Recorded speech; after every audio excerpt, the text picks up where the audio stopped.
एक घने जंगल में, जहां पेड़ आसमान को छूते थे और हरियाली चारों ओर फैली हुई थी, एक बड़ा ऐसा केव था। यह केव बहुत ही विशाल और गहरा था, जैसे कि यह किसी रहस्य को छुपा रहा हो। यह केव एक स्ट्रॉन्ग शेर का था। शेर बहुत स्ट्रॉन्ग था। उसकी ताकत और शान का कोई मुकाबला नहीं था। उसकी दहाड़ से पूरा जंगल गूंज उठता था। उसे सारे एनिमल्स से डर लगता था। जंगल के सभी जानवर उसकी ताकत और क्रूरता से वाकिफ थे। सारे एनिमल्स शेर से डरते थे। जब भी शेर की दहाड़ सुनाई देती, जानवर डर के मारे इधर उधर भागने लगते थे। कोई भी उसके पास जाने की हिम्मत नहीं करता था। शेर की गुफा के पास जाने की हिम्मत किसी में नहीं थी। शेर अपने केव में आराम करता था। वह अपनी गुफा में आराम से लेटा रहता, जैसे कि वह जंगल का राजा हो। जब उसे भूख लगती थी, तभी वह बाहर निकलता था। शिकार की तलाश में वह जंगल में घूमता और अपनी भूख मिटाता था। उसकी चाल में एक अलग ही रौब था, जिससे सभी जानवर और भी डर जाते थे। उसी जंगल में एक क्लेवर लोमड़ी रहती थी। वह बहुत इंटेलिजेंट थी। लोमड़ी को अपनी चालाकी पर बहुत घमंड था। एक दिन लोमड़ी को बहुत तेज भूख लगी।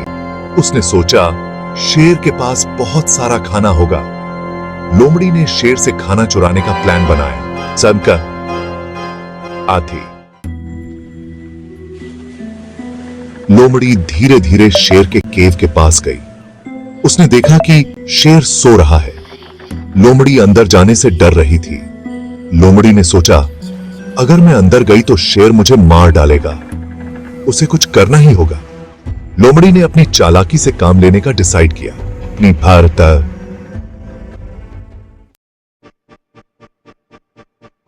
लोमड़ी ने ऊंची आवाज में कहा, अरे गुफा, क्या तुम खाली हो? उसने चारों ओर देखा, लेकिन कोई हलचल नहीं थी। गुफा से कोई जवाब नहीं आया। जंगल में सन्नाटा पसरा हुआ था और केवल पत्तों की सरसराहट सुनाई दे रही थी। लोमड़ी ने फिर पुकारा, अरे गुफा, क्या तुम मुझे सुन सकती हो? उसकी आवाज जंगल में गूंज उठी।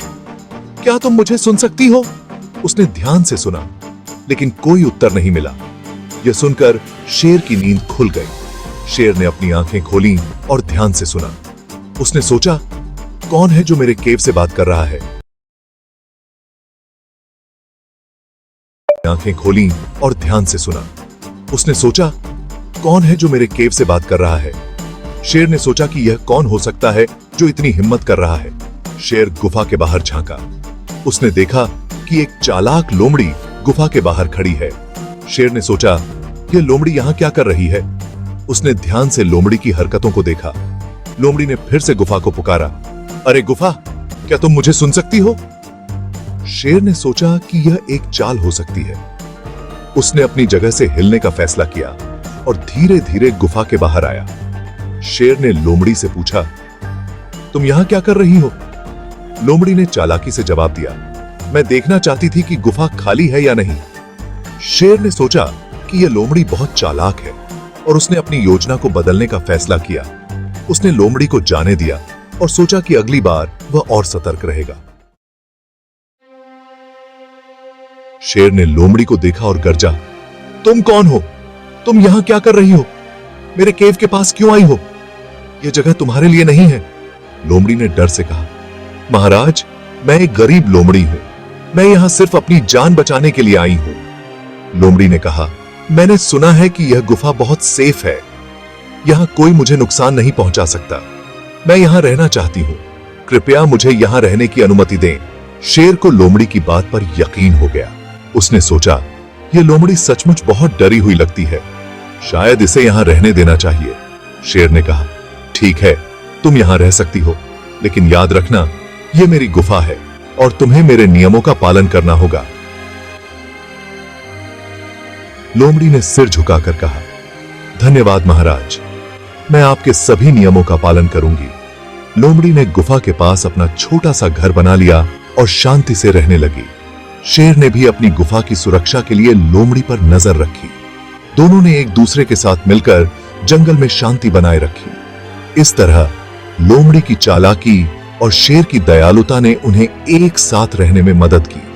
दोनों ने एक दूसरे का सम्मान किया और जंगल में शांति बनाए रखी। शेर ने कहा, यह मेरा केव है, तुम यहां नहीं रह सकती। लोमड़ी ने कहा, महाराज, अगर आप मुझे अंदर नहीं रहने देंगे तो मैं मर जाऊंगी।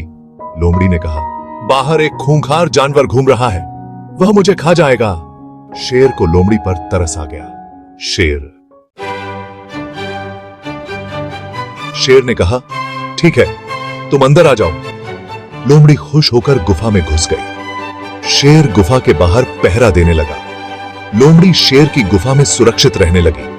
उसने अपनी चालाकी से शेर को चकमा दे दिया था।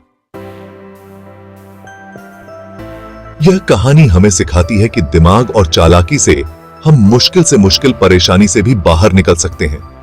हमें हमेशा सब्र और हिम्मत से काम लेना चाहिए, ताकत से नहीं, दिमाग